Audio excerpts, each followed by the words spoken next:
I'm sure sometime in your life you've had people tell you, man, don't be so close minded.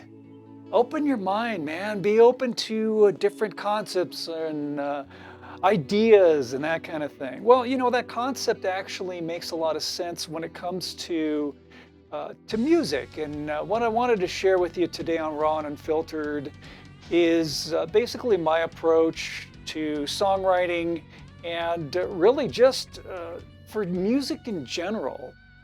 The first thing is, yeah, I have my influences, of course. All throughout my life, there's been musicians and bands, and who knows, you name it, that have inspired me in one way or another. That has had an effect on my music. Back when I was studying guitar, I remember I went to a conservatory, a music conservatory, and of course, my mom enrolled me into the jazz program. Now, I'm a kid. I want to be a rock star. Why don't I learn this jazz crap, right? So I went through the schooling of learning traditional and contemporary jazz. And there was another guitar instructor who was the rock guy, right? He was the dude who was going to teach you how to be a rock star.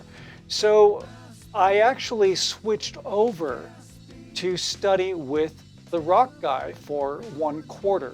And you know what? After I did that, I went back to the jazz guy, which is funny, right? Well, the whole point was that I was learning concepts and it was challenging me and it was pushing me to do things that I normally wouldn't have done. And you know what? Studying with the rock guy, great guitar player, and had a lot of interesting ideas and concepts on how to approach the guitar, but I felt like I wasn't really learning anything.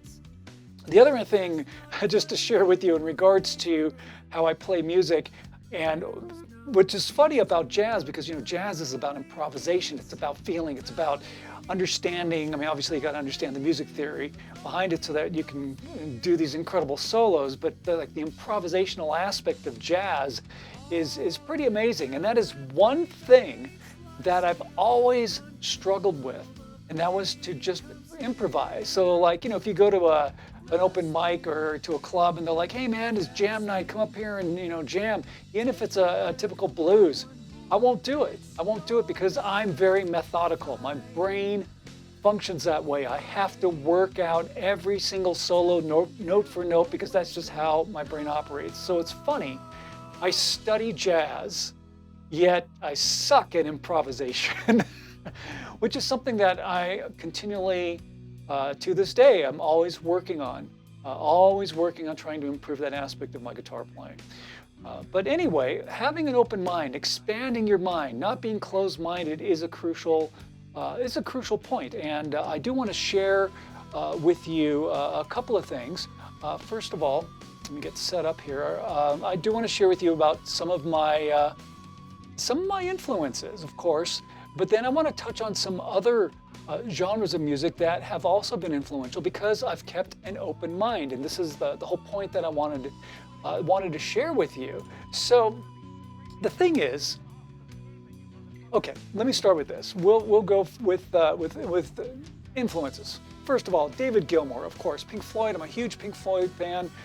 When I started playing music, or when I even started to first write music, it was very moody and ethereal and just sometimes dark. Everything's always in a minor key. But it, not really being too familiar with Pink Floyd, it was like, oh, okay, yeah, this band, that's how I write. And we're on similar styles. So, and of course, David Gilmour's approach to playing guitar. I mean, come on. He plays with heart and feeling. You don't have to cram a million notes in a bar or a measure of music. No, you play the notes that need to be there. You let the song breathe and expand when it needs to, with silence, right? Silence is golden. There's truth to that.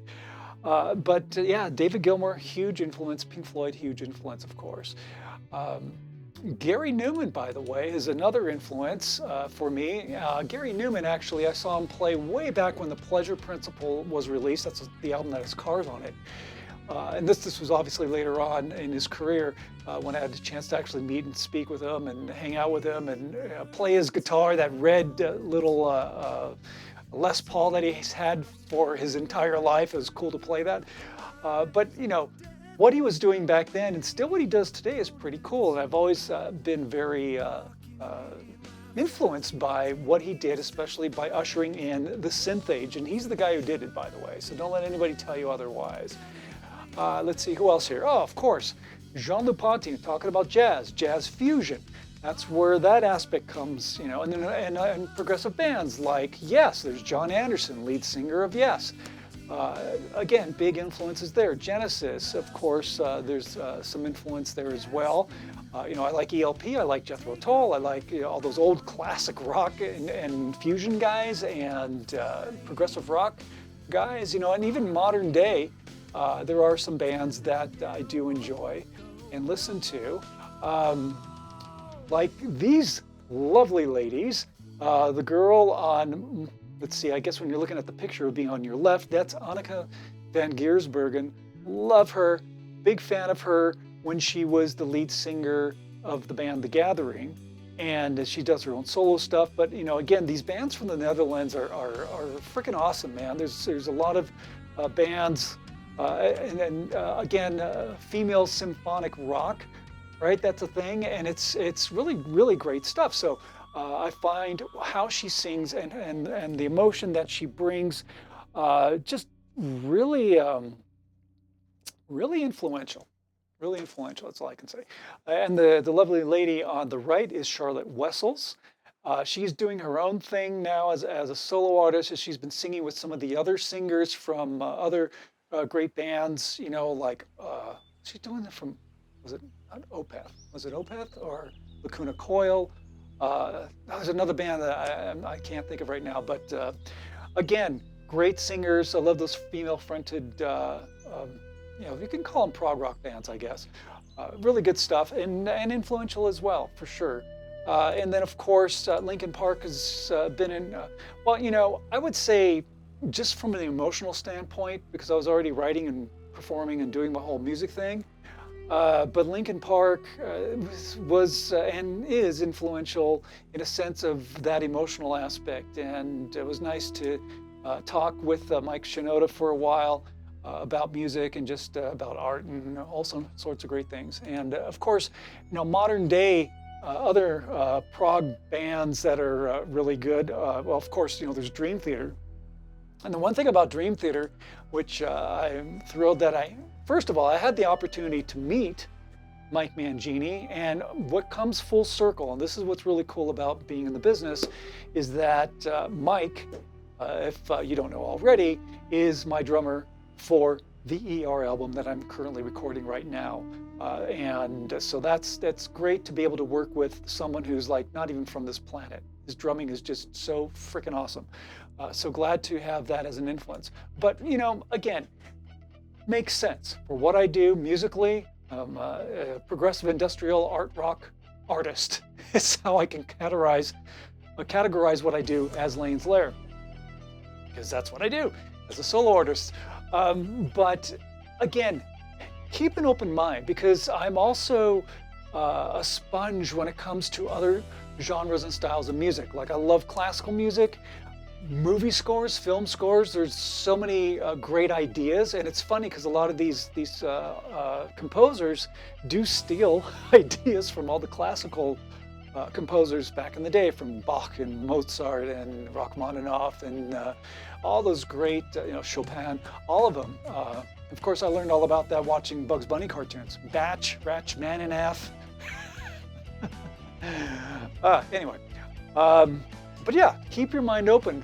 And even country music. There's some country artists, both old school and even some modern day artists that are really good. That are really good and really, really talented, and they have something to offer. Now, I'm going to be honest with you, I'm not a big fan of the Nashville Machine. The Nashville Machine is, a bunch of songwriters get together, let's come up with some stupid, catchphrase and make a song out of it. Ooh, how cool. And then they give it to some artist that they groom so that they get their 15 minutes of fame, and then they kick them out and get the next guy. It's a machine. Not a fan of that, but that's just what seems to work for them. They want to make a quick buck, and that's all they care about. And that's really one of the biggest problems with the music industry. mean, there's a lot of problems with the music industry. This is why the music industry isn't what it was years ago, but that's a whole other concept. Not going to dive into that. Anyway, but yeah, but there are some country artists that are great. You know, I've listened to some rap artists that have really good songs, things that they have said. You know, I like some pop music. I like, you know, Janet Jackson. All right. There are other artists that I can listen to, and that I'm like, oh yeah, that's really cool. And of course, from the jazz side, I'm always influenced by that. You know, guitarists like Pat Metheny, or El Martino, or El Di Meola. I mean, if you want somebody who like just rips up the guitar, like pre any of those guys who were fast, that you're like, oh man, Eddie Van Halen and whatever. Listen to El Di Meola, what he was doing back in the 70s. All right, pull up "Race with Devil on Spanish Highway." That was the first song I ever heard by El Di Meola, and it just like blew me away. I couldn't believe anybody can pick that fast, and it's not hammer-ons, it's not pull-offs, it's hitting and playing every single note accurately at breakneck speed, and it's perfect. Pretty cool, pretty cool. Anyway, those are some of my other influences. And again, well, like I say, have an open mind, all right? When you're listening to music, expand your mind, all right? Listen, absorb, just sit back and just, you know, just say, wow, that was really cool. That's a cool riff. That's a cool song. I like what they have to say. I like lyrically what they have to say. You know, I've been meeting some incredible musicians who are you know, busted their ass trying to make it in the business, and they're really great. And there's other bands that are out there that we may not even, or you probably haven't even heard of, and I've just been discovering who have followings in you know, especially in other countries, that are really good, and they deserve to be heard worldwide. So again, my message to you is keep an open mind when it comes to listening to music, all right? Because you will be pleasantly surprised. And that's it. That's it. That's all I wanted to share with you here on this edition of Raw and Unfiltered. And of course, my final assignment to you, which I'm going to get to in just a second. Before I do, just a reminder, subscribe to the channel, hit the notification bell, like the videos I'm posting, like the Raw and Unfiltered. It's really, really helpful to grow this channel. And of course, I do have a very special official Lanes Laire fan community group, okay? There's two of them. One is on Facebook. Join it. It is in the description, okay? All these links are in the description. My website, joining the private Facebook group so that I can interact with you one-on-one, right? And then I have a Substack fan page, which is going to be a paid subscription page. Right now you can join for free, but it's going to convert into a paid page. But that's where you and I get to hang out one-on-one, and we get to talk, literally one-on-one. And there's other great perks that you get in there, things that I will not, that I haven't shared with the other fan group, behind the scenes, songs you haven't even heard, songs that haven't even made the album, you know, recordings that haven't even been released, and other special things dealing with merch and that kind of thing as well. So you get a lot of great things. Anyway, links are in the description. Check it out. So your assignment, let's wrap things up here and get all intimate here, right? Okay. When you're out and about in the world, smile at a stranger, all right? Smile at a stranger. Say hello to them. Give them a compliment. Because that small gesture of kindness can make the world a difference in somebody's life. We don't know what people are going through. We don't know what's going on in our heads and in our hearts. We all wear that mask and we hide behind it. So just being kind, all right? Be kind. Smile. Say hello. Give a compliment. You can make somebody's day. And that's a beautiful thing. So be beautiful people, all right? With that, my friends, we're wrapping things up for this edition of Raw and Unfiltered. We'll see you on the next edition. Take care.